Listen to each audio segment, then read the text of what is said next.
Puji syukur 609.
Karena itu, sebagai orang-orang pilihan Allah yang dikuduskan dan dikasihinya, kenakanlah belas kasihan, kemurahan, kerendahan hati, kelemah lembutan, dan kesabaran.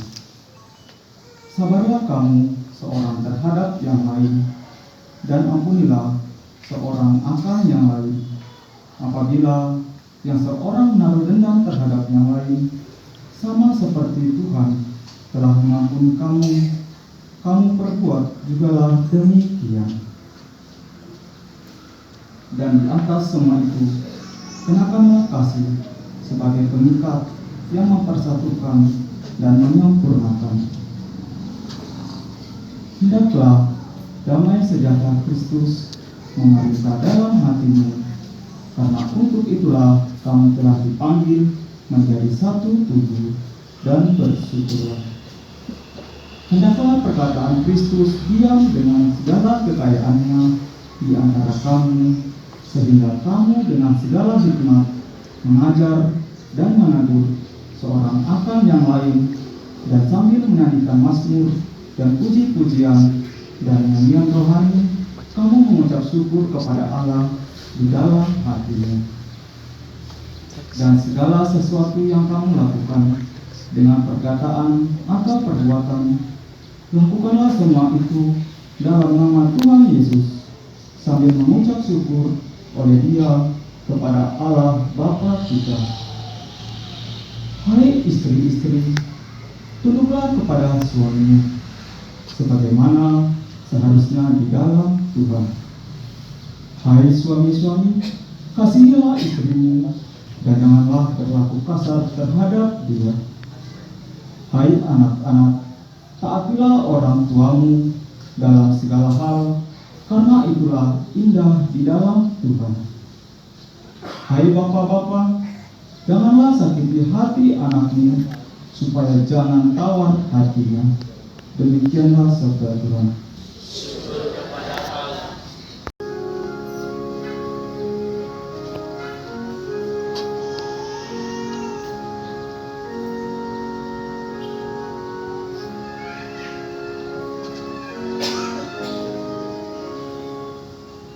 Berbahagialah orang yang takwa pada Tuhan, yang hidup menurut jalan yang ditunjukkannya.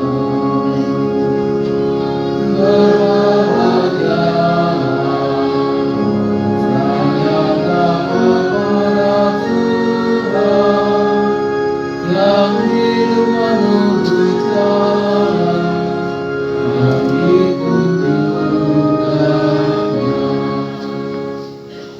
Berbahagialah orang yang takwa pada Tuhan, yang hidup menurut jalan yang ditunjukkannya. Apabila engkau menikmati hasil jerih payahmu, berbahagialah engkau dan baiklah keadaanmu. Berbahagialah orang yang takwa pada Tuhan, yang hidup menurut jalan yang ditunjukkannya. Haleluya, haleluya, haleluya, haleluya, haleluya,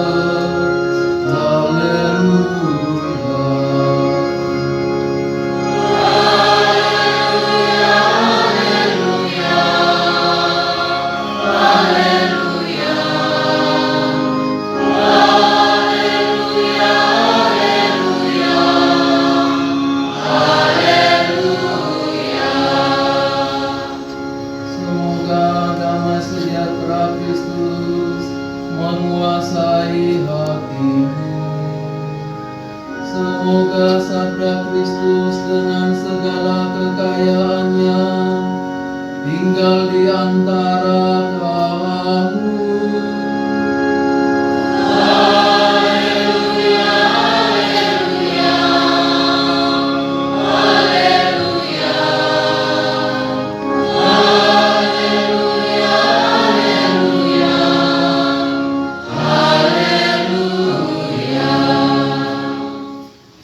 Tuhan bersamamu dan bersama rohmu.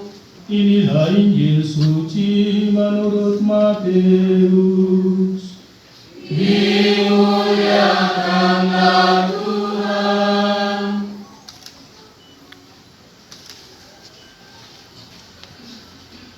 Demikianlah mereka bukan lagi dua, melainkan satu. Karena itu apa yang telah dipersatukan Allah tidak boleh diceraikan manusia. Setelah Yesus selesai dengan pengajarannya itu, berangkatlah ia dari Galilea dan tiba di daerah Yudea di seberang sungai Yordan. Orang banyak berbondong-bondong mengikuti dia, dan ia pun menyembuhkan mereka di sana. Maka datanglah orang-orang Farisi kepadanya untuk mencobai dia.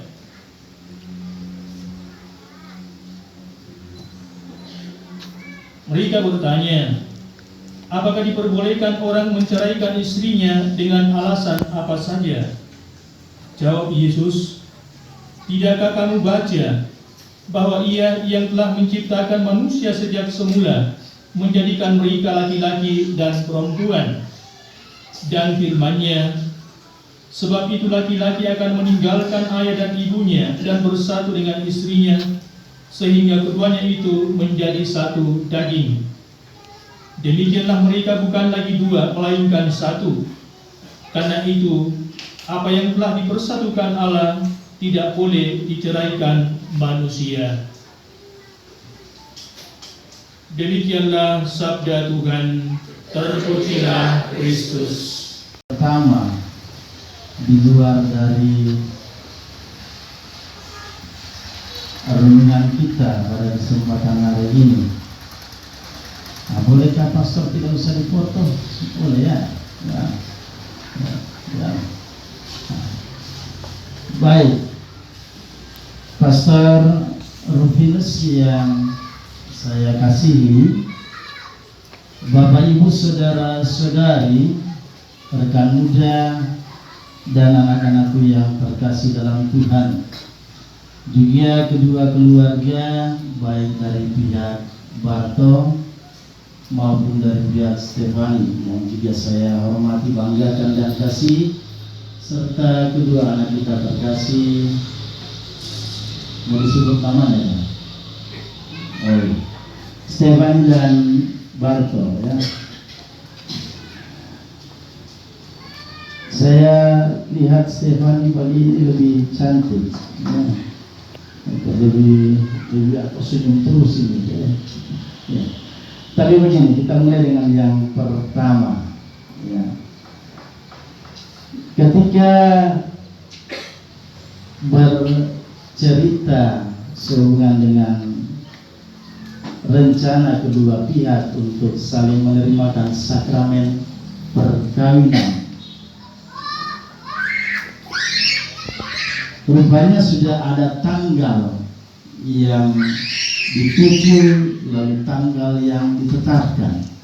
Saya ketika disampaikan tentang tanggal itu, saya menatap Fani baik-baik ya. Karena saya punya pikiran bahwa mari tanggal itu kita lihat bersama.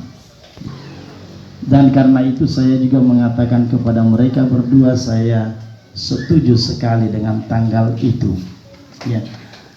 Cuma jangan sampai kita manusia kerap kali dan sering kali ya, menganggap tanggal dan juga hari itu kayaknya agak berbeda dalam hal kemujuran, dalam hal kebahagiaan, dalam hal berkat. Jangan dibeda-bedakan. Tetapi saya juga setuju, kadang-kadang kita memang harus bedakan, karena ada peristiwa-peristiwa tertentu dalam kehidupan kita yang mana angka-angka itu nampaknya memang mencerminkan sesuatu. Jadi nanti pulang silakan juga mulai hitung-hitung angka-angka, tanggal-tanggal berapa ya, istrinya mulai dihitung-hitung itu ya, dilihat. Nah, tetapi itu orang lain yang sampaikan kepada saya, sehingga tidak hanya pikiran saya yang terbuka, tetapi hati saya juga sungguh tercerahkan. Hari ini tanggal 7 dan bulan yang ke-7 2023 itu kalau dijumlah juga 7. Saya kaget juga, kayak disambar petir, seperti televisiku disambar petir dan mati ya. Tetapi tidak hanya itu, rupanya angka 7 ini punya makna di dalam keluarga ya. Tanggal 7 ini juga dan bulan yang ke-7 tapi tahun yang berbeda adalah hari yang berbahagia dari sebuah keluarga, karena perkawinan boleh dilangsungkan pada tanggal itu jauh di tahun-tahun yang telah lewat ya. Kalau mau tanya siapa itu pastor, tanya siapa ya, kedua belah pihak, tidak usah saya sampaikan di sini supaya menjadi pekerjaan rumah. Nanti tanya yang mana ini perkawinannya, tanggal 7 bulan 7 dan tahunnya saya tidak tahu tahun berapa, mungkin 1945, tapi itu tidak mungkin ya, terlalu jauh ya. Dan juga dikatakan dari kesendirian, lalu kemudian ada yang menemani dan lahirlah keturunan di dalam keluarga, dan jumlahnya 7. tanpa melupakan seorang dalam keluarga yang telah dipanggil Tuhan. Lalu yang kedua, coba Stefani pandang Barto, nggak bisa. Kenapa wanita ini? Yang baik-baik, coba pegang tangan dulu, pegang tangan. Ya, lihat Barto, lihat baik-baik, lihat pastor, boleh lihat Pak, lihat baik-baik. Belum lihat baik-baik itu malu-malu, coba lihat baik-baik ya, tatap matanya lama-lama. Ini susahnya kalau dalam terang malu-malu, dalam gelap berani. Iya, pastor lihat dalam gelap pasti tidak lagi tatap mata, sudah kalap mata, percaya gitu. Coba lihat baik-baik ya. Atau mustikah Stefani berdiri? Boleh? Oh begitu bisa aja, tidak usah disuruh berdiri, baru lihat Barto. Coba sekarang lihat ke belakang. Boleh lihat ke belakang? Coba cari cowok-cowok di belakang. Coba angkat tangan yang masih bujang. Yang bapak-bapak tidak usah angkat tangan. Pantai sudah ada ibu yang joget, tidak usah angkat tangan lagi. Ya, kecuali berdua. Nah ini yang masalah ini ya. Baik. Ya. Kira-kira lebih gagah Barto atau Bon? Oh Barto. Masa ya, saya biasa-biasa aja. Tidak gagah-gagah amat. Coba lihat sini, mana gagah? Barto lagi. Ya pantas kamu juga tidak laki-laki. Oke. Lalu kemudian Barto lihat Stefani. Sudah lihat baik-baik. Karena saya mau kasih lihat kau yang lebih cantik di belakang. Sudah lihat? Coba lihat di belakang. Itu baru kau lihat saya sudah cantik langsung gitu. Mana lebih cantik? Stefani, kau yakin? Memang kalau hari pertama. Hari selanjutnya kayaknya kadang-kadang berbeda. Tapi saya percaya ya. Itu ya. Apa yang paling tidak disuka dari Barto Stefani? Ada yang tidak disuka? Saya beritahu Barto, yang tidak disuka dari dirimu sama Stefani, ya, kau terlalu cemburuan. Ya, itu. Tapi ya, saya tidak tahu cemburu itu bagus, toh. Iya, kalau kita tidak cemburu lagi malah kita sayang sama pasangan kita, toh. Jadi memang harus cemburu terus, ya, sampai mati cemburu terus lah. Ya. Karena kalau tidak, mati rasa itu tidak baik. Karena kadang-kadang ada suami sudah bosan.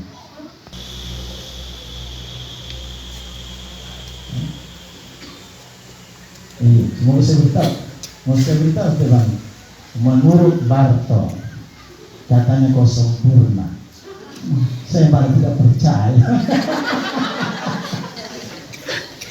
Ya.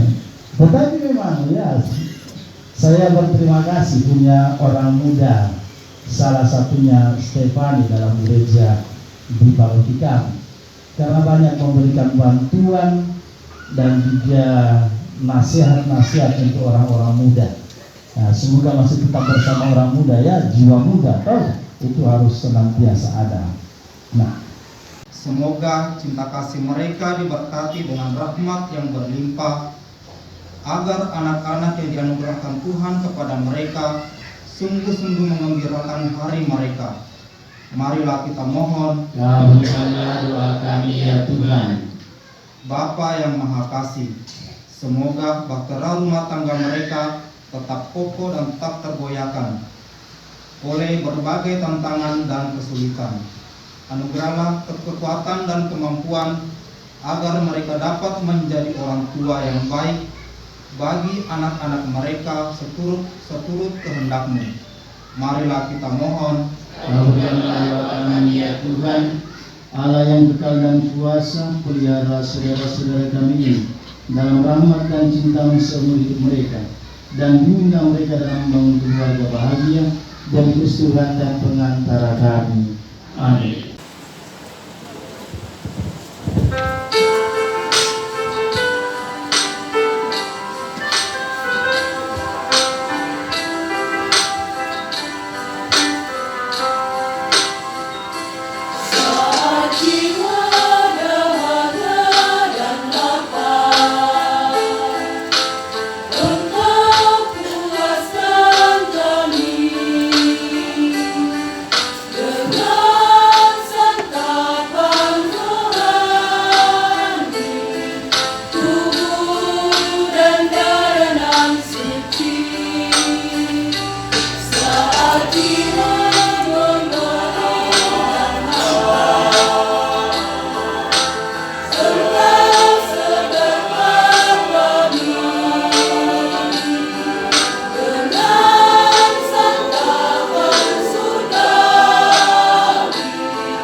7.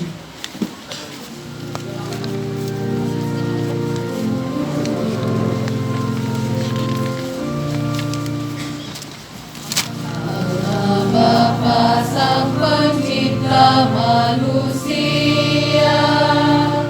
penuh kasih bagi kita umatnya. Mari kita mohon berkat dari